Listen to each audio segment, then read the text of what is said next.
Good morning. Hello. Hi, happy Mhm. Tuesday to you Mhm. all. Welcome to the Thank you. show today. Um, well, team, we have been having some fantastic conversations, but before we get into that, let's talk a little bit about what we have been talking about in the past. So, if you are here for the first time, or you're just tuning in, or you are here, you've been here for a good time and a long time, as part of our as part of our audience.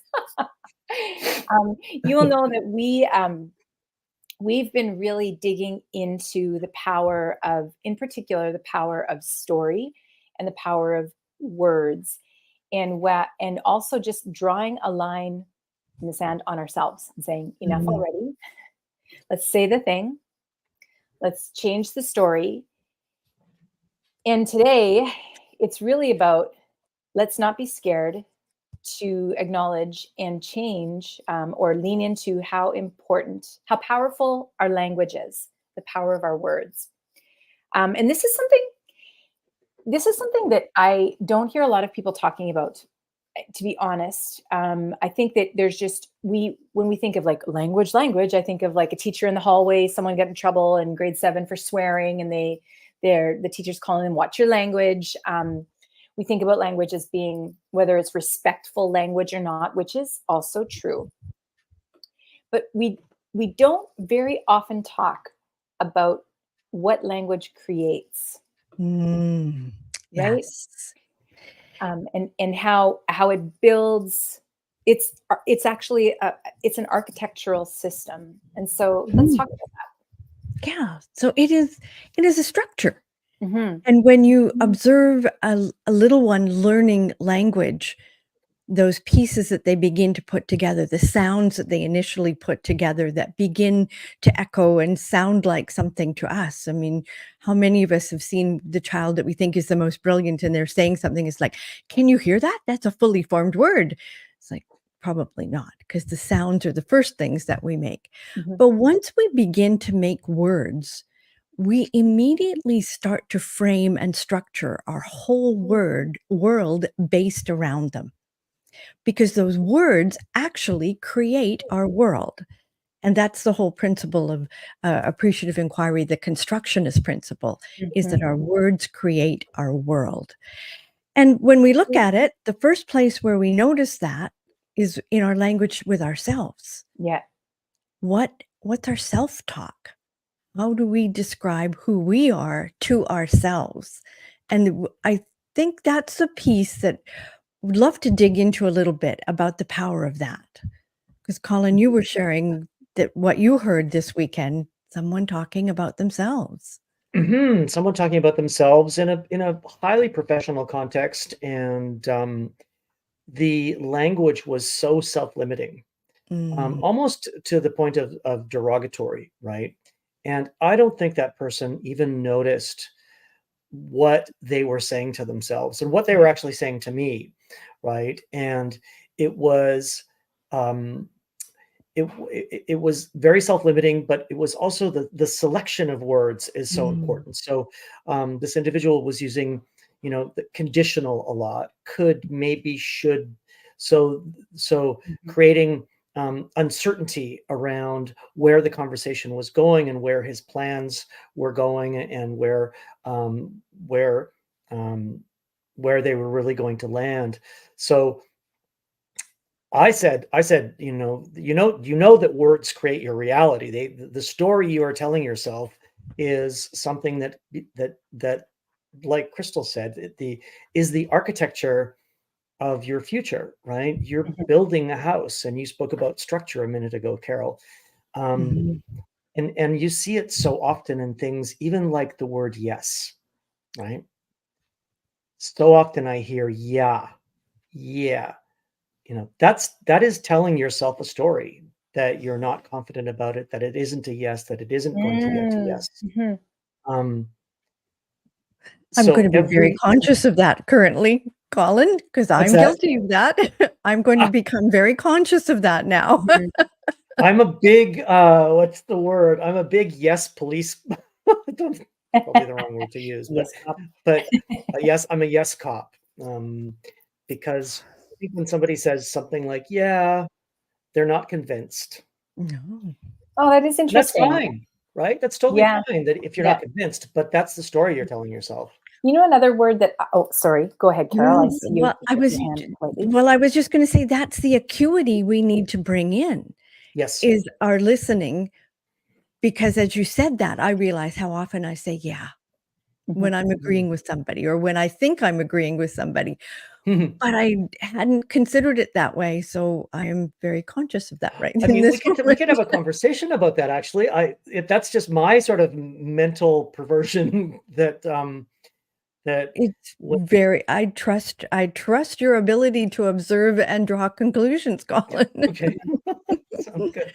Crystal, So, I cut you off. no, no, I cut you off. A couple things. First of all, one of the words in English that is, and we're speaking in English, so we're using our English context here, and we're all English, as far as I know, for English first language speakers. Mhm, yes. One of the words that is, I feel like it's a strong structural word that people may, ver- it's really a tricky one, is the word just. So just puts a condition on something. Instead of saying, I want to ask a question, or I have a question, I just have one question, and it's diminishing. So I catch it in my emails. I find it much easier to do that in my emails if I'm requesting something. Everything from requesting payment for something to clarity. I will go back through, and I will be like, have I done any diminishing things here? Because what is interesting is we maybe have grown up systemically thinking that to be assertive is to be aggressive, but it's not true. To be assertive actually builds trust in other people and gives other people confidence in your choices. Mm. You show that you're confident in your decisions, and you are going to confidently move forward in something. But just is a word that we have been conditioned, especially I think if, to be totally honest, I think that is something that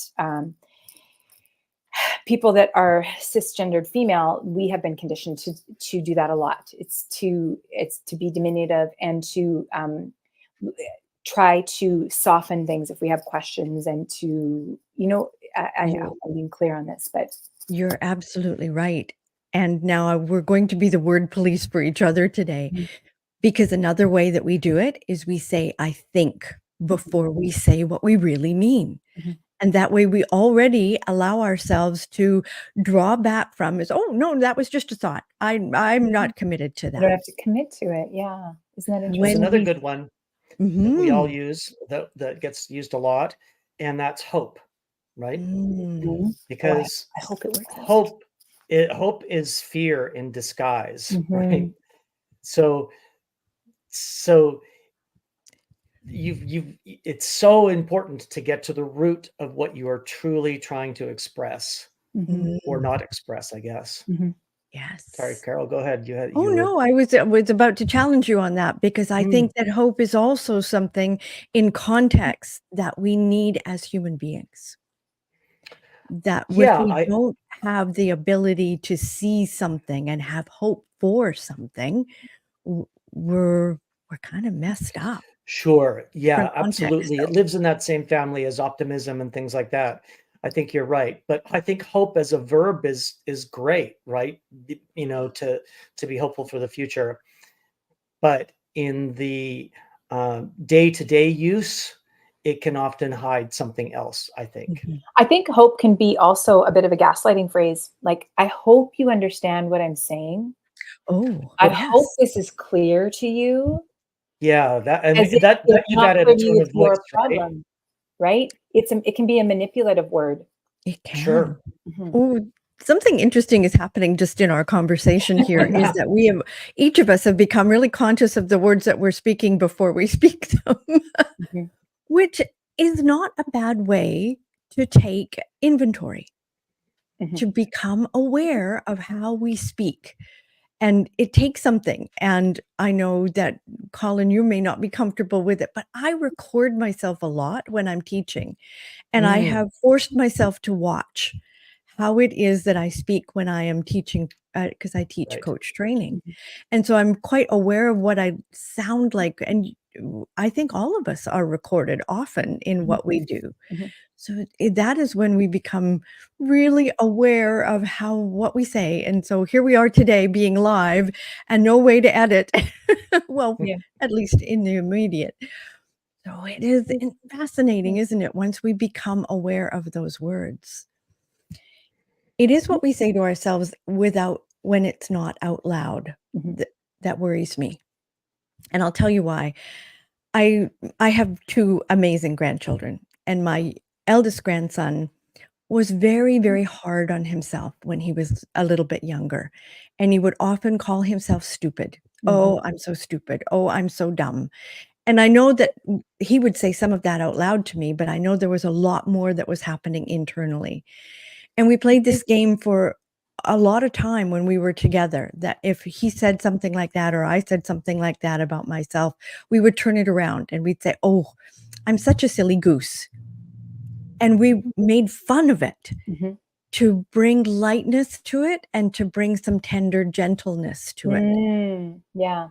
So, as we are talking today, what I'm inviting our listeners to is to consider listening not just to the external, but what are you saying inside? Yeah. Yeah. One of the words that I hear people use, and that, I mean, we use a lot here too in conversations, in particular when we, the three of us, we still use it too in if we're talking about things that we want to get done, accomplish inside of whole human coaching. We will use words as humans.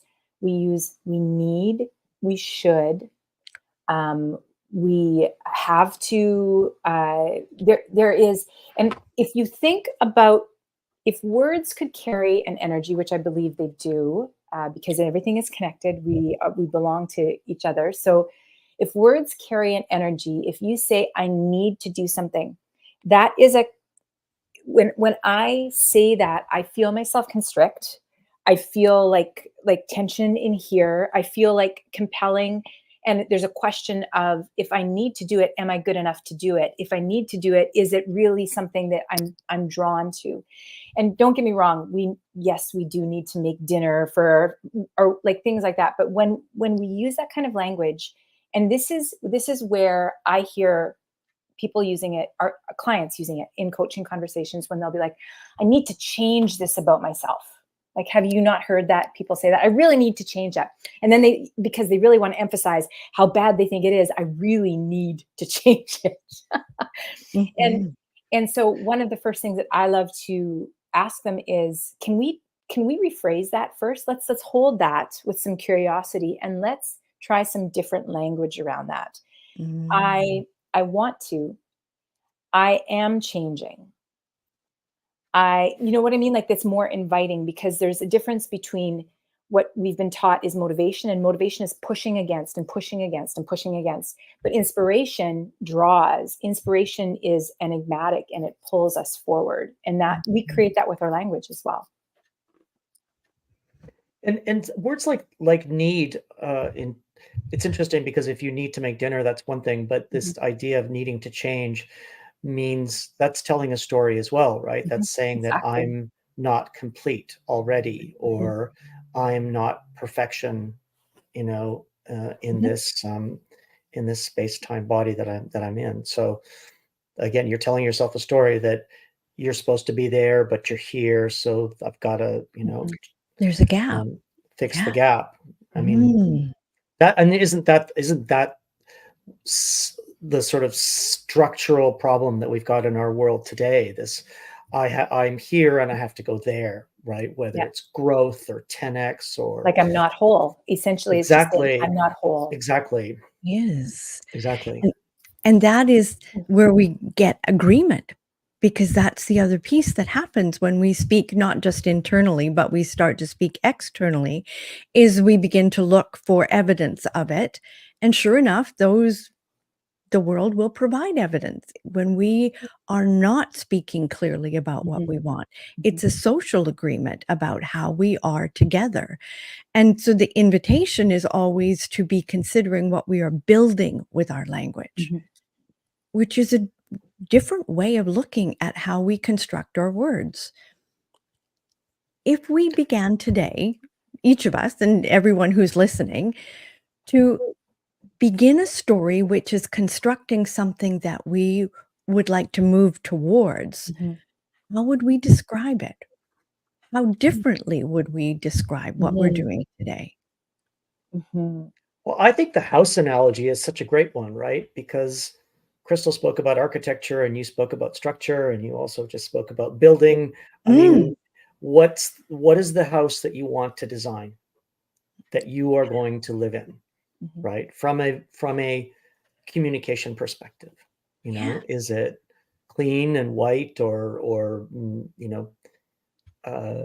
no race reference there. I just meant like a nice clean house, right? Is it clean? Is it well structured? Does it have a foundation? Yeah. What does it look like? Is it welcoming? Is it open? Is it what is it? Right? Oh, yeah. Is it colorful? Do there things splash and roar and, you know? Exactly. Oh, I love that. Exactly. Is it complicated inside? What do the rooms look like? How do you get around? That's a perfect metaphor, Yes. actually, for Oh, it is. language and stories and life. Mm. Kind of house do you want to build? Maybe that's another episode. We So and we should leave our listeners with some tips, some ideas on Mhm. how do you make sure that your words are creating that architecture, that Yes. they're building that house with a robust foundation, with Mhm. hopefully with open doors and windows and places for people to come in and Yeah. Well, the first thing be I was be always with you. taught around communication is if someone is not understanding me, it's not their fault. It is in how I am speaking and clarity that I bring to my communication. So that is the first place to look. If there are misunderstandings or miscommunications, as you said, Colin, then let's look internally first. How am I speaking? Yeah. Was I clear? Was I using diminutives? Did I say I think or we should? Or was I actually stating what I needed to say to get the communication across?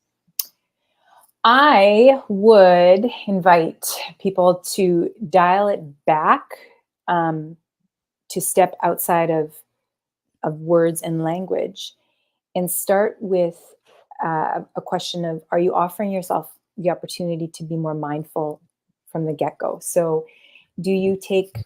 I mean, everybody here knows that if you know me, you know I'm a meditator, and I know as you both are as well. And people can be mindful in whatever way. I'm not here to try to preach to the converted, but there is an element of mindfulness that is part of reclaiming when we want to be whole. So, and what I mean when I say that is by giving yourself a, a couple moments, whether it's the start of your day, in the middle of your day, to just be. Then Mm. you start to allow yourself to disentangle from what you think you are, and to be a little bit more objective. And then it gets easier and easier. I promise you, this is the money back guarantee about mindfulness. It gets easier and easier to recognize things that you want to change, and it also gives you the ability to be lighter with yourself about it, Right. meaning not be heavy-handed with yourself, but be like, oh, isn't that interesting? So for example, we talked in the last episode or 2 episodes about tools that we use to change the story. I think it was our last episode. Note to listener, don't forget that was a fantastic episode. We talk about one of the tools that I use is bird songs. Okay, I literally like Google bird song, and I listen to bird song music on bird song voices, birds on YouTube, or outside. And sometimes I just sit for a couple minutes and I just allow that sound. And what it does, it lifts me out of what I think I am. If that, I'm really not trying to be too esoteric here, but and so That's okay. then it gets easier to recognize when I do use language like that on myself in particular. because we want to recognize it in ourselves first. Yes. Ooh, I love that. So Very good. the key tip here then is to bring that sense of pause or mindfulness Yeah. initially at the beginning of the day or when you have a moment of transition, and then to recognize what it is that's happening internally so that the external, which is what we're speaking about here, becomes clearer and more reflective of who we want to be. Is that accurate? Yeah. And I mean, if you're a list maker, make a note.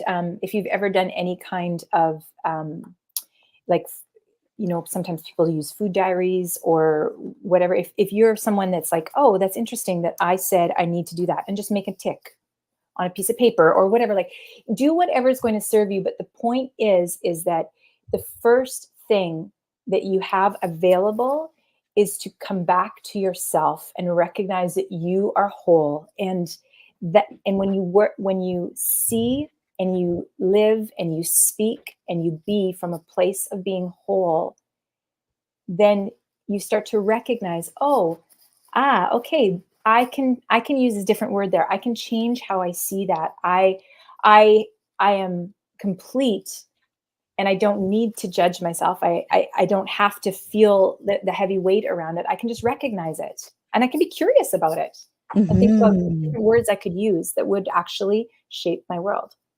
Right. I always know what time it is because my dog is nipping at me. I would only add to what you just said, Crystal, the opposite side of that, not the opposite side, but the reflective side of that is intentionality. Yeah. Right. So if you can stop and be mindful and add intention to the words that you're saying, for example, you might say to yourself, I need to be, or I'm trying to be more productive, right, in the workspace. What if you shifted that to, I am becoming more and more productive every day? Exactly. Oh, yeah. Right. That tells you a different story. And I think the outcome might be quite different. Oh, so let's invite an experiment, and we can play along, and we'll bring it up next time. Is what are the words that you have begun to notice that you are using in your everyday language, and what would you like to change them to? Okay. So we'll do a little inventory. We'll play this game today. When we hear our self-talk, what do we hear? And what could we shift it to that might be more powerful? Oh, are we playing it now? Like, Yeah. We're Okay. as of this moment, Colin, for the next Get some 24 game hours. show music here. So the answer for me would be limitations. Okay. Of language that I use that I'm discovering now, thanks to a couple of readings that we've been doing, all of us, that my language has often sometimes been limited or self-limiting, whereas in the past it wasn't. There were times when I was much, much more open about things like money or abundance or success or entrepreneurship. And I think it might be, maybe it's the pandemic that kind of closed that for me. Mhm. And now I feel like, oh, wait, just a second. Those are holding me back and holding me down, and they're not serving me. So yeah, limitation words and phrases and thoughts. So a limiting phrase that thank you for asking that, Carol, that I use is, I will say, I'm not sure. And while that may be true in the moment, I do use it also against myself. Like, I'm not sure how to make this work, or I'm not sure how to solve this problem, or I'm not sure what I need to do here. You know what? And so I recognize that as one of my Yes. self phrases. One of mine is I have to make that work, or I have to make it work. Mm. So I notice that I put a lot of pressure on myself when, I have to get that done. Yeah. So that language of I have to, not inviting, Yeah. it's not encouraging. No. It's a lot of pressure. Yeah. Yeah. So we'll Ouch. so we'll listen for that today. We'll Yes. touch base together tomorrow, and then we'll let our listeners know Yeah. what we heard. Well, and speaking of not a lot of pressure, as we wrap up, we believe that you're here for a reason and that you've stuck around this long, and we're just glad that you're here. That's it. If you enjoyed the show, feel free to share it and share it out. Give us a rating. That's always fantastic. Anywhere that you listen to podcasts, leave us a comment. And if you have a topic that you would like us to talk about, something that is very pertinent for you, we welcome it. Feel free to comment or send us a message over at Whole Human Coaching. And you can find out more about us and our work and about our upcoming free workshops and different things that we have coming down the pipeline at wholehumancoaching.com. Thanks for joining us. Have a great Have a day. lovely day. Bye-bye.